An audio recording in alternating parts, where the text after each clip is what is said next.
is the Mistress Carrie Situation Report for November 30th, 2023. Your daily entertainment headlines, industry info, and everything rock.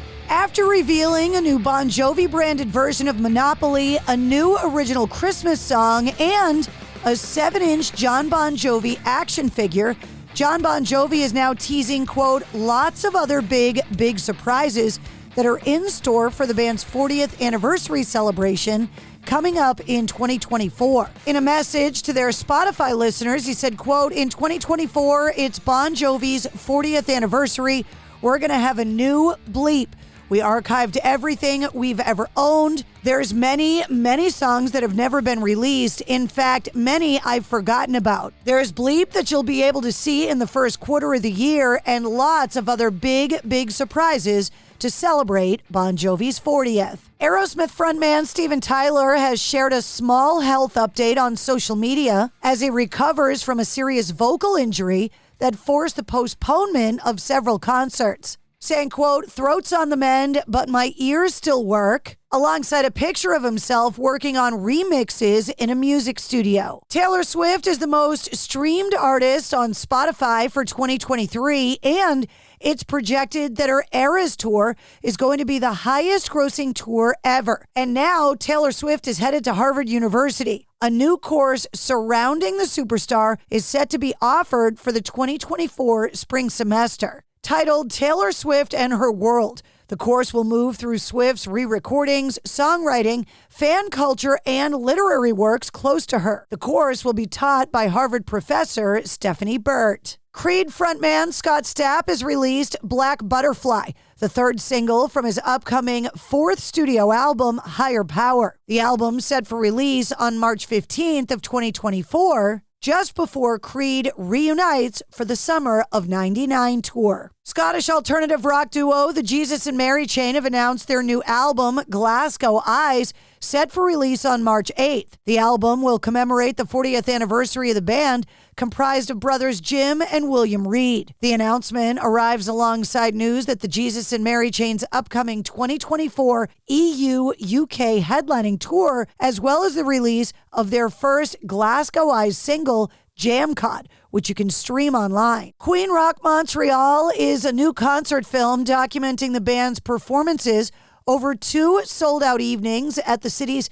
18,000 capacity forum on November 24th and 25th, 1981. It's set to be screened in IMAX cinemas for 1 weekend next year, capturing the band touring their 8th studio album, 1980's The Game. The film, directed by Saul Swimmer, is described as a window into Queen in their most unalloyed form, giving audiences a larger-than-life, front-row immersive experience. Brian May saying, I don't think we quite realized it at the time, but this film has preserved one of the highest peaks in Queen's touring life on stage in the old glory days. The director was very much focused on Freddie, and now this stands as probably the most precious, intimate capture ever of Mr. Mercury at his full awesome power. Drummer Roger Taylor said, quote, enjoy, we were young. Queen Rock Montreal will be released in over 450 IMAX locations around the globe for 4 days beginning January 18th. Pearl Jam drummer Matt Cameron has confirmed that the band's next album is completed, saying, quote, we did make a record with Andrew Watt. It's in the can, mastered, mixed, and ready to go. He also suggested the album would come out in 2024, saying, quote, the powers that be are trying to figure that out. That's going to come out, and touring and all of that stuff. Glen Danzig's homage to the Italian spaghetti western and classic vampire films, Death Rider in the House of Vampires, has finally been released on Blu-ray and DVD. And an update on the drama between Daryl Hall and John Oates. Daryl Hall accused his Hall & Oates bandmate and partner John Oates of, quote, ultimate partner betrayal. That's in a new court document filed Wednesday, which supports his Nashville court lawsuit over an alleged breach of their business partnership. Daryl Hall described John Oates' plan to sell his half of their company, Whole Oats Enterprises, to Primary Wave as having happened, quote,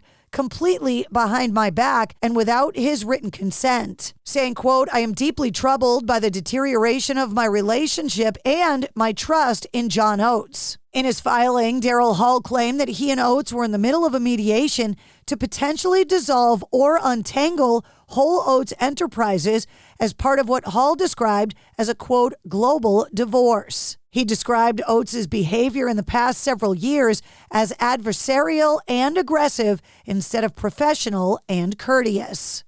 And Live Nation has implemented a substantial minimum wage increase for its 5,000 employees and service crew members in the club venues. The new base pay of $20 an hour is part of Live Nation's On the Road Again program launched in September with the support of touring legend Willie Nelson. Live Nation CEO emphasized the crucial role that's played by behind-the-scenes staff in making live shows happen and highlighted the growth potential of careers in the new live music industry. The increased minimum wage exceeds the federal standard of $7.50 an hour and aims to provide a strong starting point for those embarking on careers in live entertainment.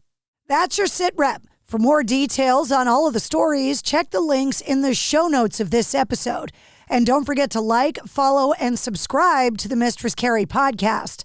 New full-length episodes come out every Wednesday. Episode 182, featuring Lawrence Gowan from Styx, is available now.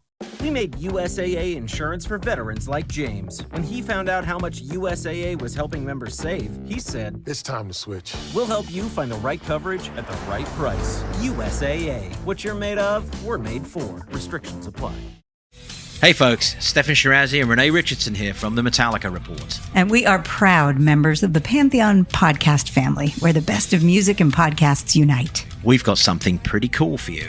We're giving away an exclusive Metallica merch package worth over $250. That's a whole lot of Scary Guys, skulls, M72, and other sought-after Metallica swag.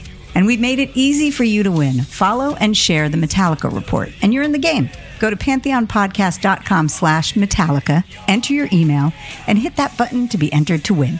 And just like that, you're eligible for our monthly exclusive Metallica merch package. And guess what, rockers? You can enter every month, so just do it. And while we love our global brothers and sisters, the lawyers won't let us ship outside the U.S.